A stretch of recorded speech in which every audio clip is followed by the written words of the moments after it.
welcome back to our channel, and for today's video our topic is all about anxiety. Alright, so anxiety is a fear related to unknown. If you have a specific fear, phobia tawag doon. Okay, so but if it's something na you are feeling that you fear something but hindi mo alam kung saan ka natatakot, that is called anxiety. Alright, so parang punta ka somewhere pero hindi ka mapakali or something, may something kang awkward na nafe-feel, may hindi tama or something, so that's anxiety. Alright, so it is something that is subjective response and it could be a response to a threat.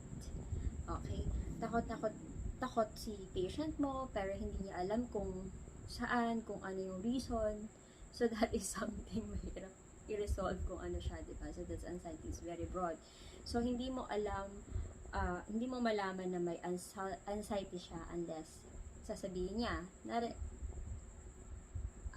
unless kumbaga sobrang weird or sobrang worst level na ng anxiety niya, like in the panic stage, talagang masasabi mo talaga may anxiety siya, right? So there are causes of anxiety. Number 1 is your GABA. Okay, GABA or your gamma-aminobutyric acid. Right? So gamma-aminobutyric acid is one of the causes of anxiety. Another is life experiences. Of course, life experiences. So part yan. So either sa pagkabata, nung elementary ka, high school, college, or even if ditong nag-work ka na or may asawa ka na, or even after marriage. So, maraming mga life experiences, like example, pinahiya yung student ng teacher niya before, like that. So, hindi sila makamove on sa experiences na yon. May pangit na ginawa sa kanila yung classmate nila, or may pangit na ginawa sa kanila yung kamag-anak nila before, so they cannot move on from that. So, those could be a reason for a certain anxiety. Another is familial factors. Familial, from family, alright?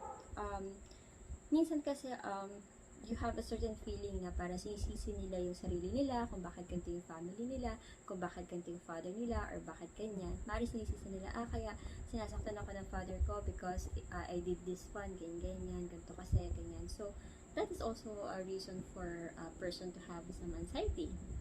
Another is social factors. So, napakalaki ng factor ng social media or people around you, even that is just your neighbor or kahit na sino around you. So, malaking factor yan. Kasi, they feed something to you na, syempre, no man is an island, nakatira ka sa isang community, maaaring nakatira ka sa isang bahay, may kapitbahay kayo, or dito kayo sa isang barangay, or even if you're not, very, yung nakikahalubilo masyado sa kapitbahay, but still, you're using social media nowadays, so malaking factor yan. So, nakaka-stress. So, the people that surrounds you, yung mga kaibigan mo, mga friends mo, even hindi mo mga friends or parang acquaintances mo lang. So, example, like, you have a neighbor and you do live in not a very pleasing community, and then you saw someone like, may nakikita natin sa social media na yung police, binaril niya yung yung nung anak niya, nakagalit, something ganyan. So, that is not something pleasant if you're just a neighbor na nakikita mo yun. So, hindi siya maganda. Lagi nilubugbog yung asawa or something, nagbabangayan. So, those are things na that causes anxiety to a person. Okay, so very important kasi yung environment natin in building an individual. Okay? If nabuild siya na hindi ganun kaganda before, those negative experiences, little by little, could impact the person to have a certain kind of anxiety. Alright. Very important to know that it's a fear of the unknown at hindi mo alam talaga yung mismong cause. Okay? Again, the causes is GABA, life experiences, familial, and social factors. Okay. There are levels of anxiety. We have mild anxiety, moderate, severe, and the panic. Okay, sa panic talagang may kita mo na nagpapanik yung tao. Nagpapanik kapag sobrang emotions. Yan. Okay, so the mild anxiety, this is my favorite, is best daw kasi kapag nag-aaral ka. You have a little anxiety over something na alam mo naman, maaaring, may exam ako, papasa ba ako, or makakuha ba ako ng mataas na grade. Yan. Sa mild anxiety, you have a little alertness, a certain alertness. Okay? Kasi your power perception is lumalakas siya. Okay? So, mataas yung high learning. Mataas na, high pa. Okay. High yung learning. Kasi alert na alert ka dyan. Ang example ng prof ko back then in college is like when you are crossing the street. So when you're crossing the street, of course, you're alert. You have a little anxiety kasi syempre ayaw mo naman masagasaan. And then, if you have that kind of alertness, tingin ka kaliwat kanan before, of course, before ka tumuwid. So that is high perception, that is high learning. Okay? Then, high learning in a way na, alam mo may exam, kailangan ko mag-review, may tense ng konti, it's okay. Mas maraming papasok sa utak mo kasi napipressure ka ng bahagya. Right? Daily tension, and you know how to cope. Yun yung magandang type ng anxiety. Okay? So, may taking exam, taking about exam, kung ano-ano po mga exam. Yan. Okay, the next one is the moderate type of anxiety. Okay, moderate or call it apprehension. Okay, so dito medyo hindi na ganun ka-high yung perception mo. Medyo low ka ng konti. Medyo selective ka and there's a little inattention. So medyo low din yung learning and low din yung hope. Okay? So dito nagkakaroon ka na ng mga signs and symptoms like loose bowel movement, LBM, constipation, butterfly in your stomach, kung nakita si crush. So, yan. Example niyan is like, sobrang preoccupied ka sa exam, nag-top ka na sa board exam. So, kinakausap mo yung sarili mo, lumilipad na yung utak mo, medyo nasobrahan ka ng anxiety dito. So, that is called moderate anxiety. Alright, medyo sumobra ng konti. Okay? The next stage is the severe anxiety. Okay? Severe anxiety, or this is your fight or flight. Yan. So, yan. So, dito medyo parang lutang ka na.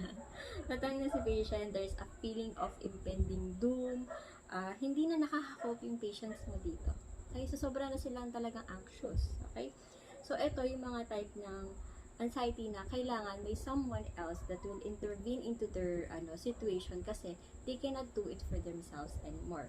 Okay? So, ano nangyayari doon sa patients na yun? Anong nangyayari sa katawan nila nun? So, there is a certain nervousness, nagpapalpitate na sila, minsan naghihirapan na sila huminga, they are doing hyperventilations, yung pupil nila very constricted kasi they need to focus, yes. And then, nagkakaroon sila ng tunnel vision, yun lang nakikita nila. So, very focused sila sa ganyan. So, yung sa surroundings sila hindi masyado. Okay? So, eto na yung time if you are doing nursing intervention na ikaw na talaga mag-instruct sa patient na tulungan sila. Okay? Example, like, nalulunod something, ganyan. So, hahayaan mo na hindi sila malunod, of course. Hayaan mo na sila na, nagpapanik sila ganyan. But you have to save them. Kasi they cannot do it. Hindi na nila makontrol eh. Malapit na sila sa next stage. And that stage is the panic. Yun na nagwawalaan na, hindi na nila alam yung ginagawa nila yan. Very disorganized na yung pasyente mo na yan or yung tao na ganyan. Yung thought, yung pag-iisip niya, tsaka yung behavior niya talagang, panic na. Okay? So, feeling niya there is danger. Danger na yan sa sarili niya at pwede na rin siya mag-produce ng danger sa ibang tao. Okay? And eventually, it could lead to death. That's the bad side. So, ang goal natin, if the patient is or individual is on the panic stage, panic mode siya, ganyan. So, panic na siya. Kailangan natin is mapa-decrease yung level of anxiety niya. So, it may be to moderate, to mild kung kaya, or to severe, yan, kasi yung kasunod eh. Mild, moderate, severe, and then panic. So, kailangan mapababa natin siya to severe so that makontrol natin si client unti-unti. Okay? So, hindi pa agad yan makaka-cope dun sa situation. So, it's actually an emergency case na kapag ito. So, wala ang taong ito sa tamang pag-iisip. So, pwede niyang i-harm yung sarili niya. Pag prolong kasi na nagpanic, pwedeng mamatay later. Yeah. So, a goal again is to decrease the level of anxiety. Ang management dyan, so, syempre, pag nagpapanik na yung tao, number 1 is priority, safety. Okay. Safety, you stay with the patient. Kasi pwede niyang may gawin siya something sa sarili niya or sa ibang tao na mag-cause ng harm. Okay. Kaya nga tayo, di ba, always provide safety to our patient. Okay. Next is anxiolytics or benzodiazepines. So, mag-medical interventions na tayo. Kailangan natin ng medications as prescribed. So, of course, we need doctor's order for that. Next is stimulus. Pababaan natin yung stimulus. So, meron kasi mga panic attacks na may triggers. Okay? So, we need to identify if that, na-trigger siya kasi may history siya ng ganyan. So, nagpanic si patient. So, we remove that trigger so that we can decrease the level of anxiety ni client.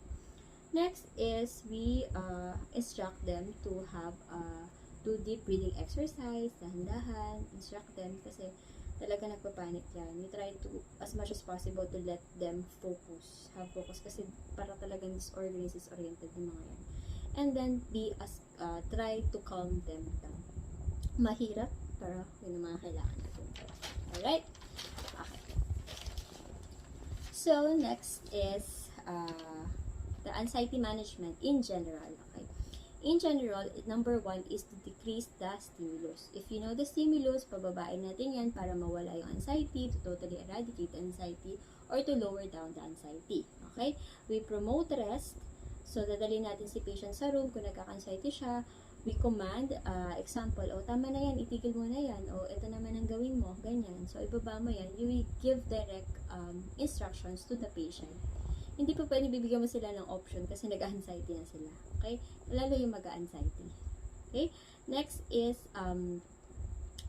restraint. There is a certain kind of restraint for safety. Favorite namin sa ICU sa 4-point restraint. Minsan nga hindi pa 4-point, meron pang pa-cover ng blanket kasi nga, syempre ibang case naman sa ICU. However, meron tayong restraint. We have 4-point restraint, 2-point restraints. Okay? So, ang side rails, consider restraints daw yan sa abroad. Alright? So, if dalawa lang yung nakataas, it's not considered a restraint. Okay? So, kailangan, kaya pala yung minsan sa mga, mga American return demo speech na nakita natin where we're studying back then, isa nakababa or something. So, because that's considered restraint kapag lahat nakalift up. Okay? So, kailangan kasi yon isa nakababa para anytime na bababa sila or something. Yan. Okay? So, the 4-point restraint is every 15 minutes to 30 minutes. Alright? Next technique is relaxation or deep breath. So, pwedeng turuan mo yung patient mo na for a guided injury. So, isipin mo yung picture ng jowa mo. So, marerelax ka. Ka-relax, diba? Ayan. So, okay, you go for massage like we did today. Yan. Next, verbalization. So, ask the client na, tell me more about yourself. Tell me more about how you feel. Can you explain further? Ganyan. So, okay yun. So, sa mga moderate, you ask them to verbalize kung ano. Kasi, minsan hirap ka nga i-identify kung ano nga yung cause. Pero, minsan, alam nila sa sarili nila kung ano nagkakause anxiety pa rin sa kanila. For the severe and panic, very close-ended yung mga questions natin dyan. Okay? Direct yung statement. You don't give them na options, okay? Kasi magtatagal kayo ng interventions. Next is, the beta blockers o yung mga LOL for if the patient's having already palpitations or physical symptoms. There's also anxiolytics. These are emergency meds pag sobrang severe na, nagpapanik na talaga yung patients. Okay? Could be oral, IV, or IM. Yan. So, next is antidepressants. For the long-term kind of treatment, of course, we have antidepressants. These are medications for maintenance for those na talagang mayroong mga anxiety. Okay? For example, a patient is having anxiety because she have an altercation with her family members. Ganyan. So, patient is having a panic attack. They fear that like she's gonna have a heart attack or something. Okay? So, yan. So, kasi may 4 times history na pala siya ng heart attack. So, nagkakaroon siya, nagpapanik siya. So, yun. So, kailangan meron talaga silang antidepressants to manage that kind of anxiety because this kind of condition is not treated overnight. It takes time. It takes patience. That's it. So, hopefully you enjoyed this video as much as I did. And if you like this video, give it a thumbs up and do comment below kung ano next topic natin. For most of time ko magiging psychiatric nursing pa rin. We will finish this one so mas maganda. That's all. Thanks for watching. Bye-bye!